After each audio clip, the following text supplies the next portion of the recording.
All right, let's talk about something that's a total game changer. Today, we're going to unpack a productivity system that is so effective, it honestly feels like you're cheating. Get ready to learn the secrets to working smarter, not just harder. Just picture it for a second. You sit down and boom, 2 hours just fly by, and you finish something that seriously would have taken you 2 days before. No distractions, no procrastination, no, oh, let me just check my feed.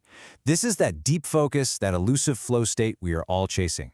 But here's the secret. It's not about magic, and it's definitely not about motivation. It's about a completely different approach.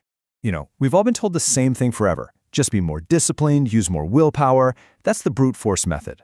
But the real secret, the actual cheat code, is to stop fighting your own brain and start building these kind of invisible systems that just guide you towards success. And that brings us to a really fundamental truth. Relying on motivation is a recipe for failure. I mean, it's unpredictable. It fades so fast. The real game changer is understanding that your environment and your systems, that's what truly dictates your output. This quote right here is the foundation for everything we're about to cover. Your productivity isn't a reflection of your ambition on your best day, it's the result of the default behaviors that your environment encourages on your absolute worst day. So, how do we actually do this? Well, we start by redesigning our physical and our digital spaces. This is where the productivity battle is truly decided, before it even begins. First up, we have to neutralize our biggest enemy, the smartphone. The goal isn't to get rid of it, but to strip it of its power to hijack our attention. We're going to turn that vibrant little entertainment device into a dull, functional tool. So here's the tactical plan. Get rid of any app that doesn't serve a clear, productive purpose. For the ones you can't delete, bury them in a folder. Name it something like Distraction Prison. Use your phone's settings to set super strict time limits. And here's the masterstroke. Activate black and white screen mode. It's amazing how unappealing Instagram is when there's no color. Okay, now that we've handled the biggest distraction, let's talk about starting the day right. Most people lose the day before they're even fully awake just by immediately grabbing their phone.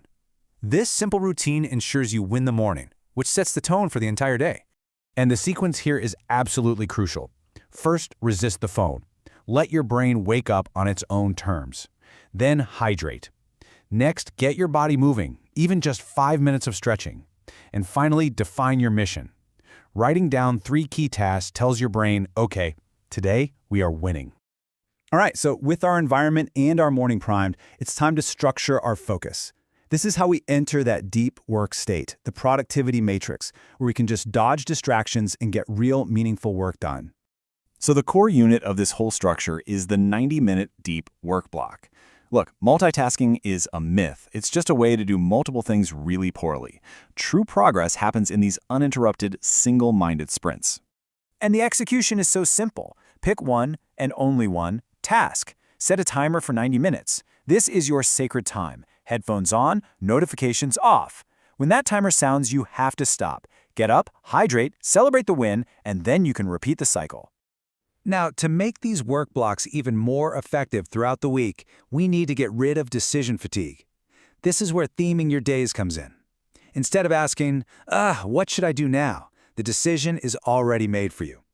The idea is simple. Just assign a specific type of work to each day. So maybe Monday is for studying new material, Tuesday is for creative writing, Wednesday is for editing.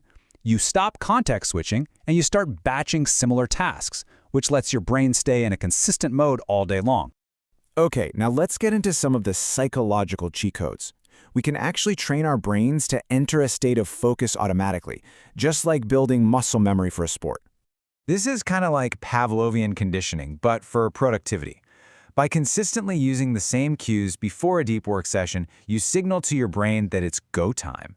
Maybe it's a specific instrumental playlist, a particular chair you only use for deep work, or even a designated productivity hoodie. The object itself doesn't matter. The ritual does. So our brains are wired to love games. We love points, streaks, rewards. We can hijack this natural tendency and apply it to our work to maintain momentum and make progress actually feel satisfying.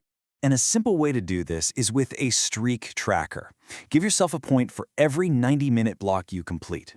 The key here is making your progress visible. Use a whiteboard, an app, whatever. It's not boredom that kills productivity, it's the feeling that you aren't making any headway. A streak makes progress tangible and, honestly, kind of addictive. Now for one of the most important mindset shifts of all. We often think the solution to our productivity problems is just finding more hours in the day, but that's not the real issue. The truth is, you need more energy. Time is fixed, but your energy levels are variable. A high-energy 4-hour workday can easily outperform a low-energy 8-hour day. So the focus has to shift from managing your time to managing your personal energy. So treat your energy like it's your most valuable asset. Protect your sleep ferociously. Move your body every day. Clear your mental cache with a nightly brain dump in a journal, and fuel your body with decent food. Energy is the fuel for focus. Without it, all these other systems just fall apart. Okay, let's bring this all together with a final, powerful message. If you've struggled with productivity, if you've felt scattered, unmotivated, or just plain lazy, it's not a character flaw. You've simply been fighting a battle with the wrong equipment. It's the question we ask ourselves, isn't it? When we can't get things done, we blame ourselves. But what if that's the wrong question entirely? And here's the truth. You're not broken. You've just been using tools that aren't designed for the modern world. You weren't lazy. You were simply unarmed for the fight against distraction. But now, you have the cheat codes. You have the systems, the environmental designs, and the brain hacks. So the only question left is, what are you going to do with them? How much are you going to accomplish when you stop trying harder and start designing smarter?